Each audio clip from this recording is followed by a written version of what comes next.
Mesdames et messieurs, bonjour et soyez les bienvenus. Moi, c'est Ahmed Bamba et vous écoutez brtv.com. Avant de commencer, je voudrais vous demander de liker notre page de BRTV, mais aussi de nous aimer et de partager au maximum pour que nous puissions faire aussi la connaissance des autres. Moi, c'est Ahmed et ce soir, dans l'émission Mon Podcast, nous allons parler de l'interview que le ministre Charles Blé Goudé a accordé à France 24 après qu'il soit acquitté, bien sûr. Charles Blé Goudé, qui a fait presque 8 ans dans les prisons, à Scheveningen ou à La Haye, Charles Blé Goudé nous parle aussi de sa sortie et de son retour en Côte d'Ivoire. Charles Blé Goudé s'adresse au gouvernement ivoirien avec toute l'humilité qu'il peut avoir, mais aussi avec toute la l'attitude et aussi tout le discernement qu'il a de la politique ivoirienne. J'espère de la part du pouvoir un geste, une amnistie ou une grâce. Parce que je pense que notre pays en a besoin. Vous savez, le pardon, qu'on l'accorde ou qu'on le demande, est une case dont la Côte d'Ivoire ne peut pas se passer. Au-delà de ma personne, j'ai profondément une pensée pour tous les Ivoiriens. Parce que nous, les politiques, nous parlons de nous. Mais pour que les Ivoiriens puissent souffler, puissent quitter cette zone de pression, je pense que les autorités ivoiriennes, je leur lance cet appel. Je souhaite qu'un geste soit fait pour décrisper cette atmosphère, pour que le président Laurent Gbagbo et nous puissions rentrer chez nous et qu'on puisse tourner cette page-là. J'ai fait 2 ans et demi en exil au Ghana. J'ai fait 14 mois à la DST. J'ai fait 7 ans à la CPI. Je pense que j'ai assez payé. Je souhaite qu'on puisse tourner cette page-là. Je fais cette demande-là au chef de l'État ivoirien. Je fais cette demande-là aux autorités ivoiriennes de faire un geste en notre faveur pour que nous puissions rentrer en Côte d'Ivoire auprès de nôtres qui nous ont manqué depuis et auprès des Ivoiriens pour que nous puissions prendre notre place dans la société ivoirienne et dans la construction de la Côte d'Ivoire nouvelle. On peut aimer comme ne pas aimer la personne de Charles Blé Goudé. Il est très important de ne pas prendre cette interview à la légère. J'appelle interview parce que ici, Charles Blé Goudé donne déjà comme le relais et donne le relais à une certaine nouvelle génération de savoir faire la part des choses, de savoir analyser les choses, de savoir tirer au moment opportun des conclusions qui ne sont pas des conclusions hâtives mais des conclusions bien réfléchies tout de même. Alors, qu'est-ce qui se passe? Charles Blé Goudé s'adresse à toute la Côte d'Ivoire. Charles Blé Goudé nous parle de la politique et de l'amnistie. Humblement, et même si Charles Blé Goudé s'est dit quelque part qu'il s'excuse, il présente ses excuses à tous ceux qu'il a blessés, il présente ses excuses à tous ceux qu'il a dû, sans le savoir ou bien le savoir, sciemment ou inconsciemment pu blesser, Charles Blé Goudé présente ses excuses. En ce qui me concerne, je voudrais vous dire tout de suite, en ce qui me concerne, M. Marc, en ce qui me concerne, pardonne-nous nos offenses, comme nous pardonnons aussi à ceux qui nous ont offensés. Que ce soit dans la Bible, dans la Torah ou dans le Coran. Cette parole a un sens. Vous demandez pardon aux victimes. Je vais parler à la Côte d'Ivoire plurielle. Mes frères ivoiriens, certains avec qui je me suis brouillé, ceux qui sont sentis blessés, offensés, outrés par quelques paroles qui soient sorties de ma bouche, par un acte avéré ou faux ou supposé qu'il a blessé. Ici, devant le monde entier, je voudrais humblement demander pardon à mes frères ivoiriens. De l'autre partie, qui ne m'ont pas compris, avec qui je me suis brouillé, le temps est arrivé pour qu'on se donne la main.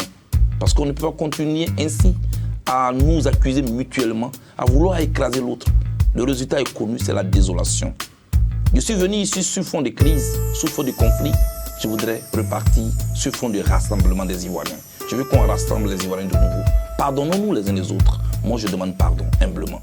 Pas forcément parce que j'ai fait quelque chose, mais il y en a pour qui Blé Goudé n'est pas forcément un ange.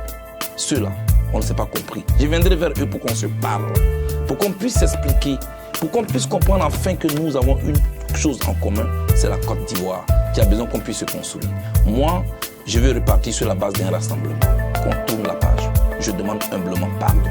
Je n'ai pas besoin d'attendre une élection avant de demander pardon. Ça n'aura aucun sens. Je suis encore ici à La Haye. Si je lui faisais ce pardon pendant que j'étais en prison, on me dirait c'est parce qu'il est dans les liens de la détention qu'il parle ainsi. Aujourd'hui, j'ai été acquitté totalement de toutes les charges contre moi. Je suis un homme libre. Et c'est un homme libre que je lance cet appel. Le pardon, qu'on le demande ou qu'on l'accorde, c'est une case dont on ne peut pas se passer. La Côte d'Ivoire a besoin de tous ses fils et de toutes ses filles. Je demande pardon humblement. Je vais rentrer chez moi pour que je puisse contribuer au retour de la paix et au rassemblement des Ivoiriens. Je vous remercie. Il faudrait qu'on fasse un petit arrêt sur ces excuses. Ces excuses sont fondées. Ces excuses sont réelles. Ces excuses sont importantes. Parce que quoi qu'on dise, on ne peut pas, dans cette situation pareille, on ne peut pas toujours rester à affliger, rester toujours à accuser, rester toujours à rester dans le passé parce qu'on a envie de rester dans le passé pour des raisons personnelles. Non. Le fait déjà que M. Charles Blé Goudé reconnaisse son tort, M. Charles Blé Goudé dit, même n'étant pas coupable, je présente mes excuses, ça veut dire que M. Charles Blé Goudé sait qu'à un certain moment donné, il a participé à ce qu'on a pu constater. Maintenant, la question est de savoir quel est son degré de participation. Faut-il continuer sur une justice qui veut forcément accuser Charles Blé Goudé ou autre personne, ou faut-il se poser la question à savoir comment en sommes-nous arrivés là? Qu'est-ce qui nous a poussé à arriver là? Et bien sûr, la question est simple, comment en sommes-nous arrivés là? La réponse aussi est aussi simple, mais elle est très compliquée. Nous avons vu des gens qui, à un certain moment donné, qui ont été frustrés, qui ne se sentaient plus être considérés comme des Ivoiriens. Et des gens qui, à longueur de journée, le disaient que nous sommes discriminés, nous sommes combattus, nous sommes frustrés. Mais apparemment, il n'y avait pas d'oreille pour ces personnes-là. Donc cela a créé une frustration. Cela a créé des mouvements. Jusqu'à nous sommes arrivés à la révolte 2000, de 2002, ainsi de suite. 2010. Alors, est-ce que cette révolte-là, est-ce qu'il n'y avait qu'un seul camp qui a été concerné? Non, il y a eu plusieurs camps.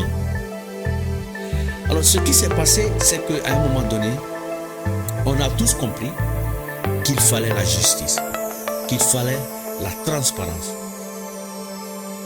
Et c'est ce que nous constatons, et ce que je souhaite, par exemple, en tant qu'individu, qu'il y ait la transparence. Que cette transparence soit faite. On a vu M. Soro Guillaume qui a fait un livre, qui a dit pourquoi je suis devenu rebelle. Et je pense qu'en ce moment, M. Soro Guillaume est capable de dire effectivement ce qui s'est passé.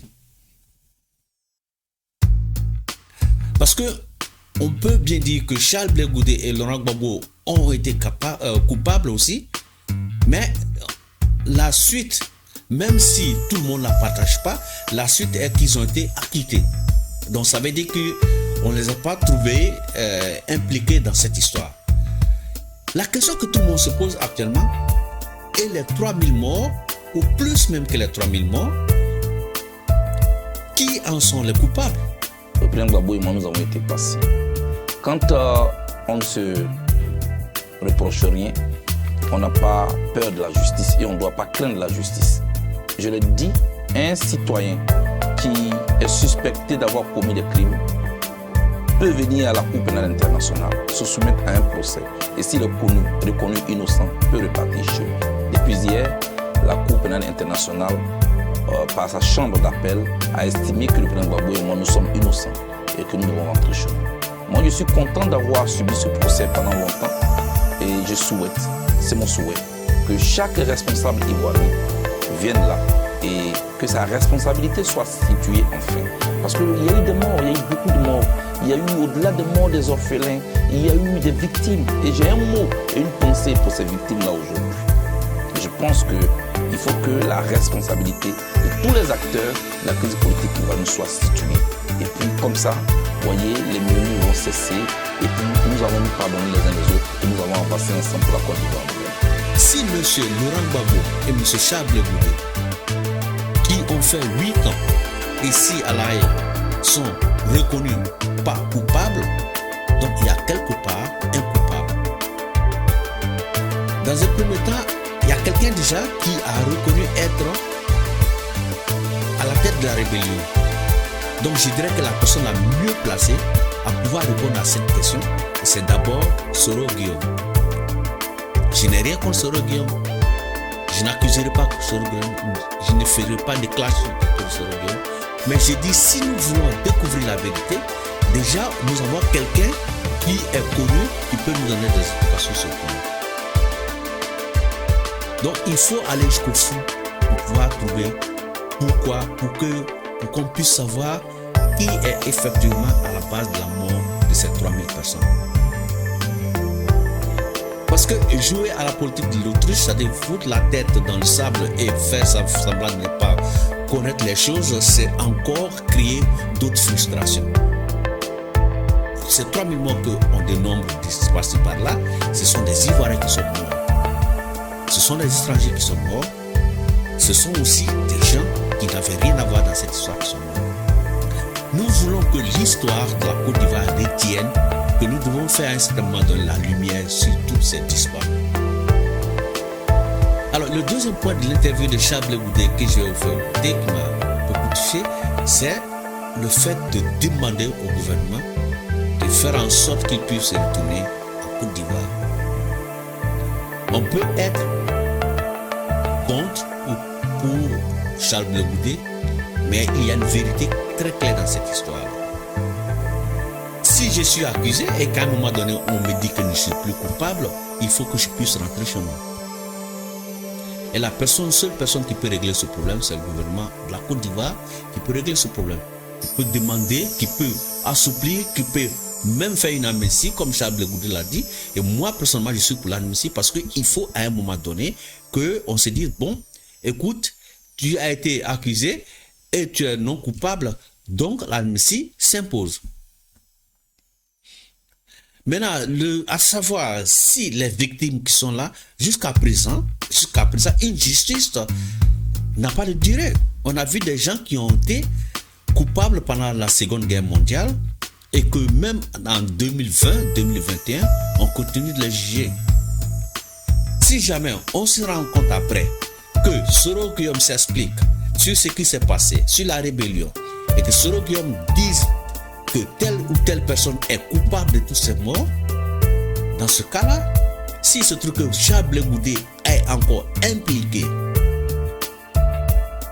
on parlera de notre histoire. Mais avant ça, il faudrait que l'histoire retienne que actuellement, ces deux ont été acquittés, M. Laurent Gbagbo et Charles Blé Goudé ont été acquittés et qui sont rentrés carrément en Côte d'Ivoire.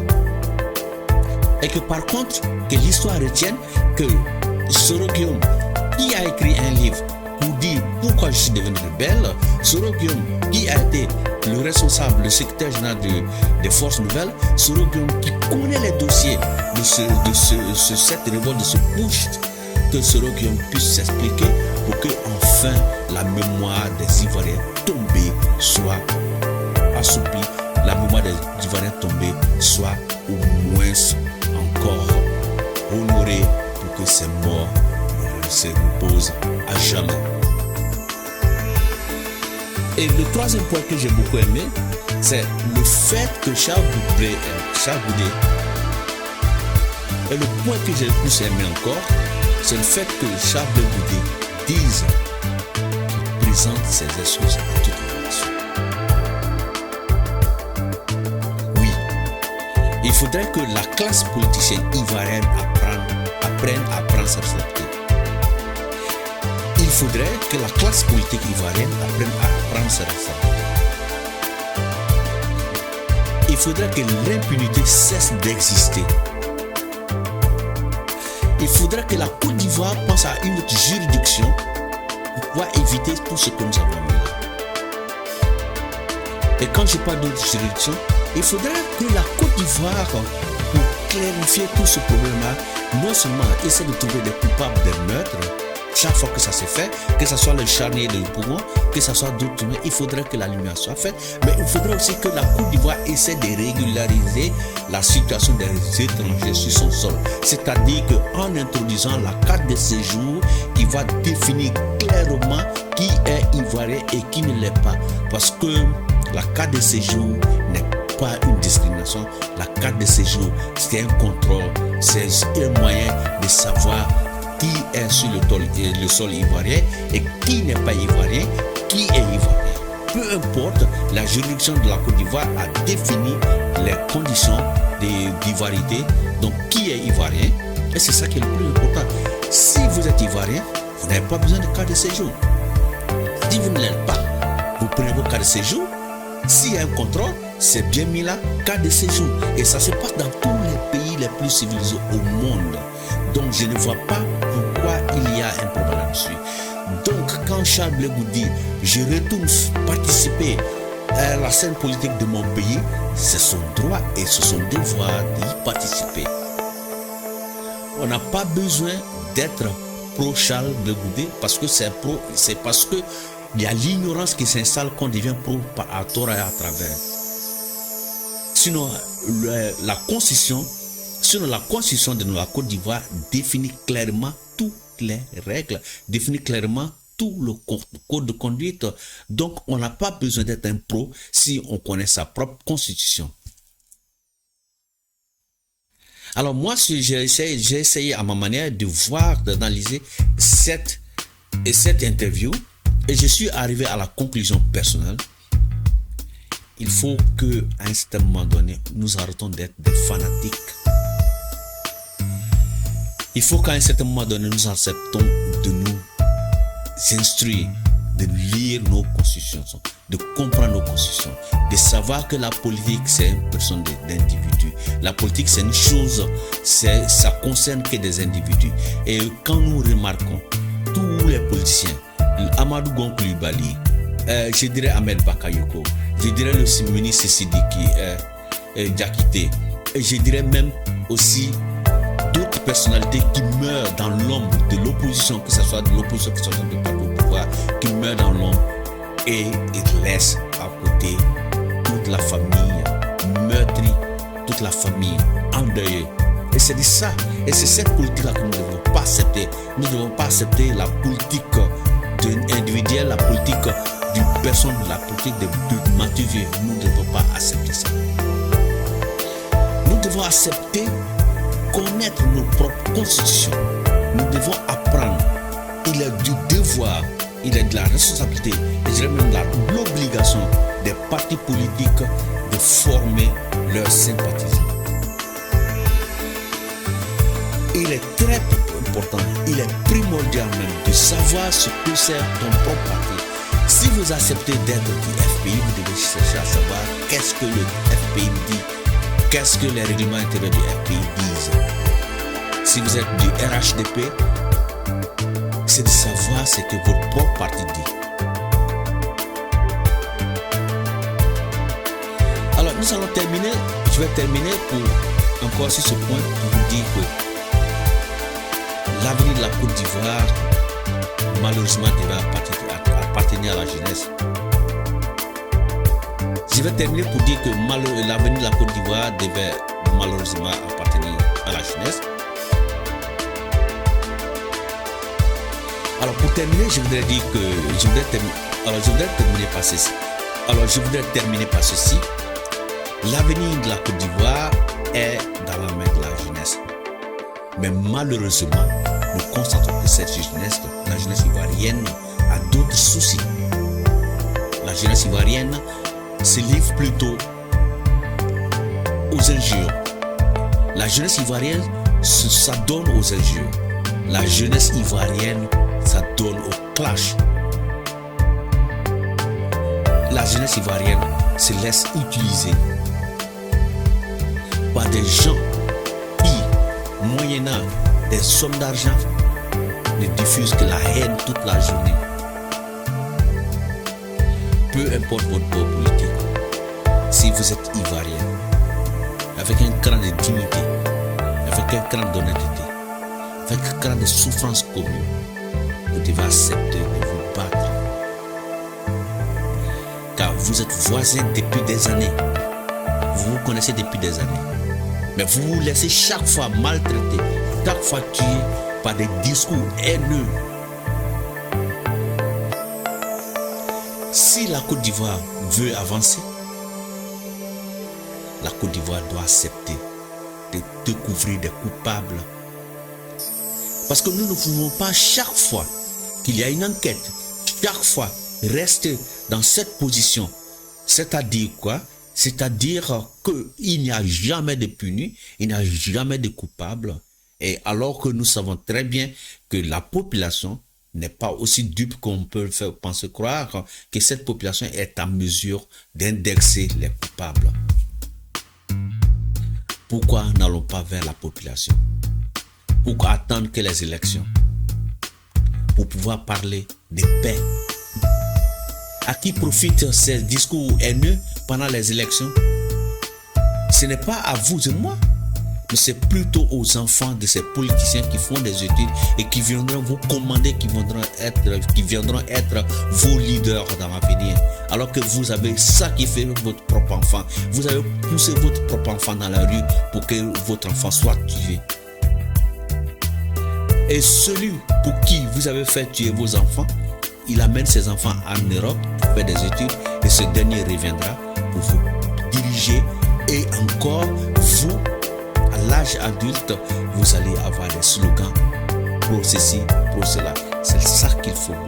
Mesdames et messieurs, bonjour. Moi, ça m'aide et je voudrais vous dire de nous aimer. Nous, c'est brtb.com et vous venez d'écouter mon podcast. Mesdames et messieurs, bonjour. Et vous avez écouté tout à l'heure mon podcast, cette émission qui décortique à sa façon l'actualité nationale et internationale. Aujourd'hui, c'était avec Blé Goudé et je vous demande de partager au maximum cette vidéo pour que tout le monde puisse prendre sa responsabilité car le sujet traité dans cette interview, ce que je retiens dans cette interview, c'est la demande de prise de responsabilité et aussi le pardon envers le gouvernement. Pour décrisper cette situation et de sortir aussi grande de cette crise sociale qui secoue la Côte d'Ivoire depuis la mort du président Félix Houphouët-Boigny.